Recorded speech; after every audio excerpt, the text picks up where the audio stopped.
Maraming salamat, Kong Erin, always a gentleman. Thank you.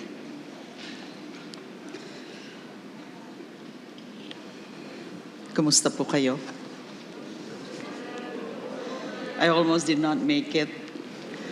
My flight from Bacolod got delayed. Buti na lang, hindi na-cancel. The Deputy Head of Mission of German Embassy, Excellency Matthias Kujier, Dr. Almont Besold of FNF Philippines, of course, Kong Erin Tanyada, LP President, Kong Kit Del Monte, different sectors all over Metro Manila. Nandito rin daw po from CHR Caraga, and of course from PPVR Caraga, Ms. Chit Asis, and Attorney Wilfred Asis. Good to see you again. Friends, allies, mga ka-ML, fellow liberals, fellow awardees. Good evening. Thank you, Dr. Almont Besold, and to everyone in Friedrich Naumann Foundation family for this generous and humbling honor. To receive the Freedom Flame in a year like 2025 feels both deeply personal and profoundly political. Personal, because I stand here tonight as someone who spent almost 7 years behind bars for daring to question a murderous policy and a culture of impunity. Political, because those years were never just about one woman in a cell. They were about the kind of country we allow ourselves to become when lies gain power, when fear becomes policy, and when institutions surrender their spine. Tonight, you describe me as a freedom speaker. Before I speak about freedom, let me first speak about the times in which we gather. We live in a season of pressure. Out at sea, our fishermen face water cannons and aggressive maneuvers from Chinese vessels in waters that feed their families and sustain our nation. In our own information space, armies of trolls and paid propagandists pound on citizens every day, insisting that what we see with our eyes and feel in our bones is fake news, that our West Philippine Sea belongs to someone else, that our history can be edited like a social media reel. Inside our borders, drivers and commuters still struggle with the so-called modernization program that treats jeepney drivers as disposable, even though they have carried our people and our economies for generations. Families line up at public hospitals, anxious that the health system will fail them after billions in PhilHealth funds were diverted and only recently ordered returned. Communities and advocates endure red tagging, harassment, and disinformation that target anyone who dares to dissent. These uncertain times go far beyond an abstract mood. They appear in the fisherman clutching a wounded arm while seawater pours into his damaged boat. They appear in the jeepney driver watching the last day of his livelihood approach like a deadline on a legal memo. They appear in the nurse wondering if PhilHealth will still be there for her patients. They appear in the students crawling through a feed where lies trend faster than facts and wondering which version of history will govern her future. When we speak of keeping the flame alive, we speak of these lives. We speak of freedom as something that must reach the shoreline, the barangay road, the hospital ward, the tricycle terminal, the classroom, the courtroom, and yes, even the crowded timeline on our phones. For me, the flame of freedom has always had two sides. The first is the inner fire, the stubborn conviction that human dignity has weight, that truth has substance, that justice deserves loyalty even when it demands sacrifice. This is the flame that sustained me when the prison gates closed behind me in 2017. In those years, I learned that a cell can shrink your world, yet letters, prayers, news clippings, and the memory of marches outside the PNP Custodial Center in Camp Crame keep that world open and wide. Every time a mother brought her children to stand outside the jail and shout, "Laban Laila." Every time students carried placards insisting that political prisoners deserve justice. Every time a journalist insisted on covering my case despite pressure to ignore it, that flame grew brighter. I was the one detained, yet I saw how many others refused to consent to that injustice. Their courage made my resistance possible. The second side of this flame is collective. Freedom in a democracy lives in institutions, norms, and everyday arrangements. It lives in independent courts that call an abuse of the budget process by its real name, even when the amount involved reaches 60 billion pesos. It lives in a Coast Guard sailor who still sails towards our own shoals despite Chinese threats and water cannons, because his uniform is a promise to protect Filipino lives and sovereignty. It lives in unions and transport groups that hold strikes to demand a modernization program that includes drivers instead of erasing them. It also lives in foundations like yours. The Friedrich Naumann Foundation has spent years in nurturing liberal values of freedom, responsibility, human rights, open and digital society, and a social market economy. Tonight's gathering is part of that work, a community of people who refuse to treat liberty as a museum prize or a museum piece, and instead handle it like a tool for present struggles. So what does it mean to keep the flame alive in this moment, in this country? First, we defend factual truth as a public resource. In the West Philippine Sea, the battle covers reefs and shoals, and just as fiercely, narratives. Chinese gray zone tactics go hand in hand with disinformation campaigns that seek to blur the 2016 tribunal ruling, sow doubt among our people, and normalize harassment at sea. When trolls flood our feeds with lies, they corrode the very ground on which democratic deliberation stands.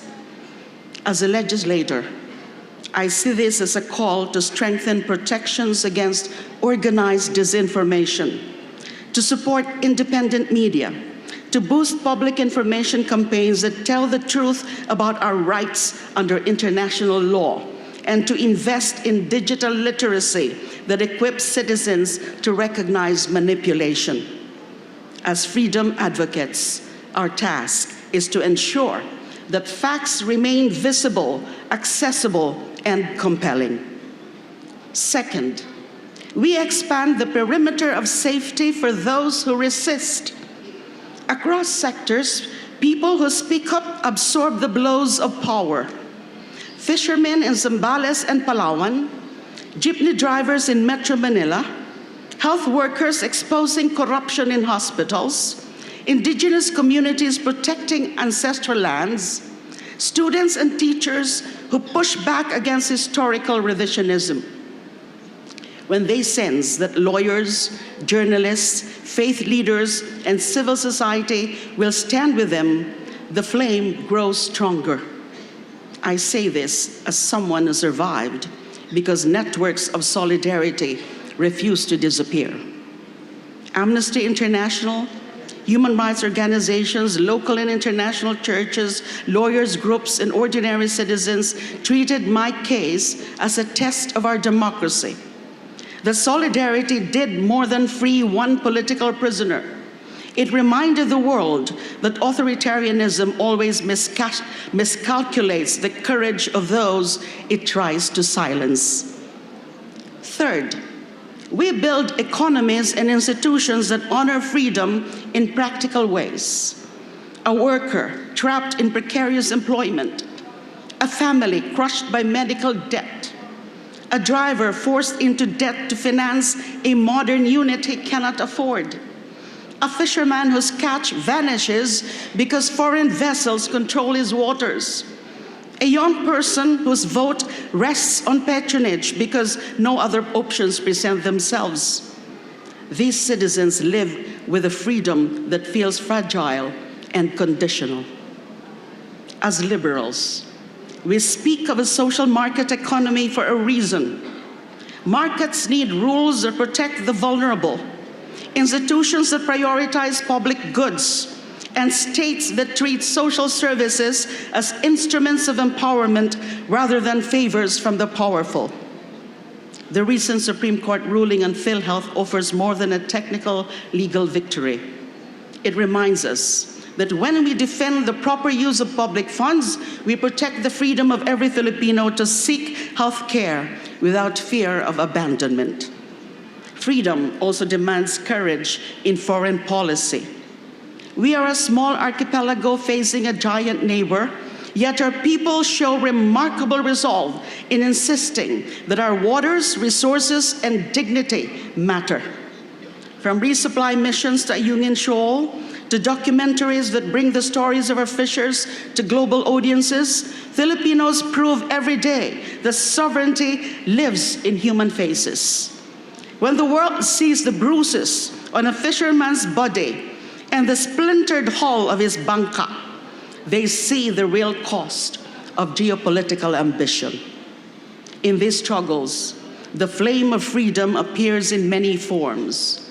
A legal petition filed before a court, a boat that refuses to turn around, a strike that halts traffic but opens a broader conversation, a whistleblower who releases documents, a content creator who risks harassment to tell a more honest story. This is what should prevail. As I have said many times in the past, the post-Duterte era will be a period of reclaiming and mending back destroyed values and institutions. Never has our society been damaged to such an extent as to come very near to the impossibility of recovery. The Duterte era pushed the envelope on kakistocracy, the rule of the least qualified, the most incompetent, and the most corrupt. It showed us the extreme possibilities of corruption and the extent that the utter disregard for the rule of law can reach. It glorified ignorance and praised indecency in a way never seen or attempted before in our entire history as a nation. Most significantly, for the very first time, not only government, but almost an entire population accepted the legitimacy of murder as a policy tool for governance and model for development. We call this Dutertismo, which simply means the worst and most criminal of governance planted on the fertile ground of both secular ignorance and cult religions. It was the product of decades of miseducation and political infantilism that benefited the domination of Philippine society by a small minority of clans and dynasties. In a sense, Dutertismo can be said to be the logical outcome and progression of the mutant form of democracy in the Philippines. The scholar Ben Anderson calls this Koshik democracy, the political system of local bosses who controlled resources and treated voters as private chattel to fuel electoral victories in pseudo-democratic processes.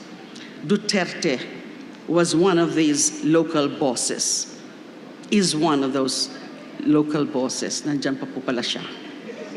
But unlike the rest of them, he possessed the charisma of history's most successful demagogues that in turn enabled him to take hold of the consciousness of a nation and make them believe, not with great difficulty in a society forged in violence, that killing one's neighbors was the solution to all their national problems. It was a Hitlerite vision that captured a people's macabre imagination of how national redemption can be achieved through a process of systematic social cleansing. I've always said that whoever comes after Duterte's destruction of Philippine moral values and social institutions has an almost impossible task before him. Sure, the difficulties undergone by the BBM administration can be attributed to his own kind of phlegmatic, visionless leadership. But there is definitely no doubt that a major part of the problem is the extremely corrupted government that he has inherited from the Davao kakistocracy. This is where we are now. These are the waters we are presently navigating in a ship that has lost its moral compass, on a voyage to regain our spiritual bearings, or what Hegel calls a nation's Volksgeist. Duterte has ripped that apart. Our singular mission is to mend it back without returning to the cesspool of catechism from where all our mutilation and degeneration as a people comes from. We will achieve this mission despite the damage to our national psyche inflicted by the past regime. Beyond the culture of our people that allowed the normalization of extrajudicial killings is a love for others that equally transcends explanation in much the same way that acceptance of the killings has baffled us. This is what we should tap into, not the hatred and conflict that Duterte planted in our hearts and minds, poisoning our spirit. The Filipino is a fighter. Sometimes he is fooled and capitulates. He is also capable of betraying his own neighbor. At his worst, he will blindly follow a leader in a most extreme form of loyalty. But that is not what will prevail. The freedom I'm enjoying now and my experience as a whole are the very proof why this is not what will prevail among us Filipinos.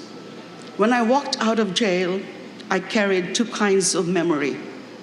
One was of suffering, the smear campaigns, the humiliation, the long nights when despair knocked loudly. And the other was of grace. The rosary slipped into my hands, the letters from strangers, the quiet determination of my legal team, the global human rights community that chose to see my case as part of a wider assault on democracy. Those two strands, suffering and grace, now run through everything I do in public life. They guide the way I read policy, the way I listen to testimonies, the way I weigh every new abuse of power that reaches my desk. Every bill on criminal justice, on terrorism, on public order comes to me with the faces and stories of women deprived of liberty, whose cases I encountered through letters, legal papers, court hearings, and brief encounters in the corridors. My own isolation inside a small cell sharpened my awareness of how a single signature, a single policy choice can decide whether a woman will watch her children grow up in freedom or through layers of barbed wire. When we discuss disinformation, I remember the campaigns that turned me into a caricature to prepare the ground for my arrest. When we debate the West Philippine Sea, I think of the same machinery of lies that now tries to turn our people against those who defend our waters. So when you honor me tonight, you honor a community of resistance that stretches far beyond this hall. You honor the fishermen in Masinloc and Palawan, the indigenous communities whose ancestral domains are threatened, the jeepney drivers in Commonwealth, the health workers in our public hospitals, the human rights defenders who remain on the front lines, the youth who march in the streets and create new forms of digital activism, the journalists who pursue stories even when it endangers them. To all of you here, to the FNF network, to our partners in civil society and government, to my fellow liberals, let me offer 3 invitations. First, sharpen your analysis. Our enemies stay busy. Authoritarian tendencies evolve. Disinformation mutates. Corruption adapts to new technologies. The same courage that carries protesters to the streets must also compel us to study budgets, trace disinformation networks, interrogate laws, and understand how global dynamics affect our local realities. The flame burns brightest when accompanied by clarity. Second, deepen your alliances. Freedom thrives when sectors cooperate. When fisherfolk and lawyers, jeepney drivers and climate advocates, tech experts and grassroots organizers, human rights defenders and local business owners find common cause. Let us build coalitions that outlast electoral cycles, coalitions grounded in principle rather than personality. Third, hold on to hope with discipline. Authoritarian projects feed on the sense that change feels impossible, that every fight ends in disappointment. My own story stands as one small counterexample. For nearly 7 years, many people could have given up on my case. They chose persistence instead. That persistence freed me. In the same way, persistence can reclaim stolen funds, defend the West Philippine Sea, protect civic space, and raise a generation that expects better from its leaders. Mga kasama, mga kaibigan, sa gabing ito, hawak ng bawat isa sa atin ang tig-iisang sindi ng pag-asa. Ito ay ilaw na may malinaw na direksyon. Ito ang ilaw na ginagabayan ng prinsipyo, tapang at malasakit. Sa bawat pagkakataon na pinipili nating magsalita kaysa manahimik, kumilos kaysa magbulag-bulagan, makisama sa taong bayan kaysa sumama sa makapangyarihan, humahaba ang buhay ng apoy na ito. The theme of this year's Freedom Flame speaks of keeping the flame alive. Freedom in uncertain times. I believe we can go one step further. We keep the flame alive and we carry it forward. We take it to darker places, to forgotten communities, to contested waters, to crowded courtrooms, to noisy streets, to the digital spaces where lies attempt to reign. Thank you, FNF Philippines, for trusting me with this honor and the responsibility. Thank you for standing with Filipinos who insist that liberty, human rights, and democracy still matter, especially when they are hardest to defend. And as I accept this award, I offer a pledge. I will continue to live as a public servant whose measure of success is simple. Kahit mahirap abutin, that every year a few more Filipinos breathe a little easier, speak a little freer, walk a little taller in their own country. Again, thank you. FNF, maraming salamat at mabuhay ang kalayaan.